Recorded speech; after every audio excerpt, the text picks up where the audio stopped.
Welcome back. Being able to identify signs and symptoms of stroke in yourself and others can be a life-saving tool. Okay. Time is the key when someone is having a stroke. The longer someone suffers from the signs and symptoms of a stroke, usually the more damage is happening.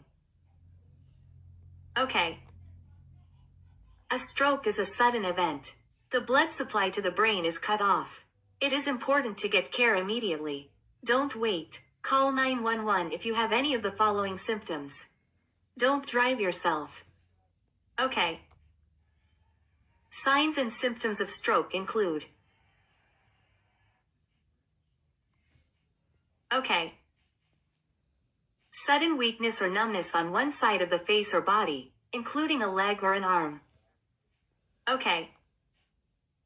Sudden trouble seeing with one or both eyes.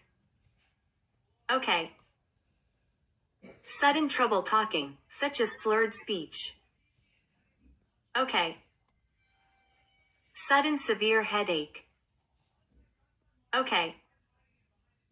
Sudden problems using or understanding words. Okay. Sudden confusion. Okay. Sudden dizziness or loss of balance. Okay. The key to these symptoms is they happen suddenly, but if you have any of these symptoms and they go away, you still need to be seen by a provider. Okay. I know that a stroke is a serious complication of high blood pressure. If I have symptoms of a stroke, it's okay to have someone drive me to the hospital? Yes. Symptoms of a stroke are serious and medical treatment needs to begin as soon as possible. Call 911. Call your care coordinator or provider to discuss any questions or concerns you have about stroke. Okay. Today we discussed the signs and symptoms of a stroke and the need to get treatment quickly.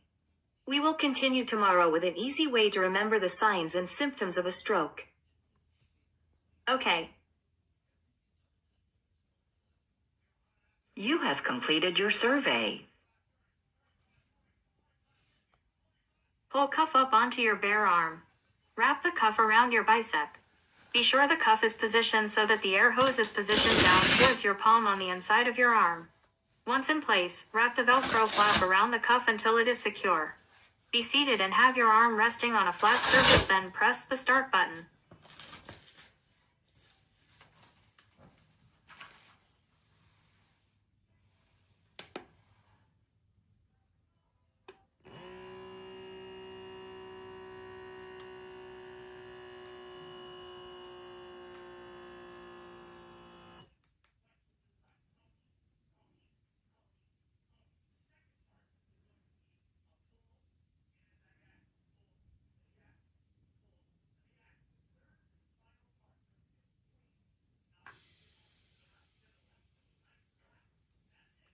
Thank you for taking your blood pressure. Your blood pressure is 124/86 with a pulse rate of 83 beats per minute. Okay. You have completed your session. Hello. Christy. What would you like to do? My readings. So I know my pulse was high from moving around. That adjusting of the cup raised my pulse, so I'm not concerned about that. I believe my diastolic should be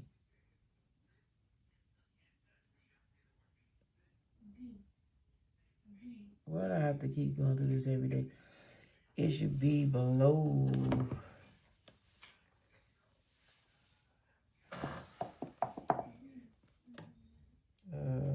shoot. I think it's supposed to be like between 80 and 84.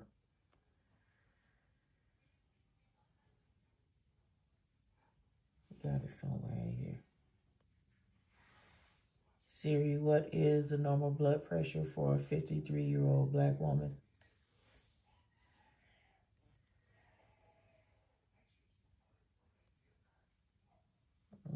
Okay, I got my earpiece in, so this is just general data. But I will most definitely get back in touch. Well, okay, it's 120/80.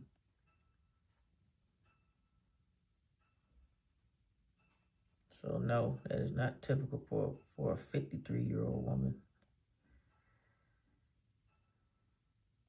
It must be a 53-year-old woman who's like 150 pounds, physically fit. It most definitely isn't for me. But I know even with that, from I remember what my doctor told me, that 86 is a bit high. So, I mean, 80 was good from yesterday. You know, I took my pressure one time yesterday. But for it to be 86, that's a touch high. I know my pulse is high, but my systolic is lower, 3 points lower than what it was yesterday. So that's good. So there's still some adjusting in there that needs to be done. I need to do more homework on my diastolic of how to keep that at an 80 or below. I know it shouldn't go below a 62, I believe it is. But most definitely, I mean, this is good, but the diastolic, that needs work and adjusting as well. That systolic is great. You know, below 130 is always good. But it's even 3 points less than what it was yesterday. So that's outstanding. I give glory to God for that. And once again, my pulses, because I was wiggling around with the cuff over here. But homework here on diastolic, where I can get that to be between 62 and 80 to keep it in that range. So I'm grateful, very grateful to God. Very happy this morning, joyous morning.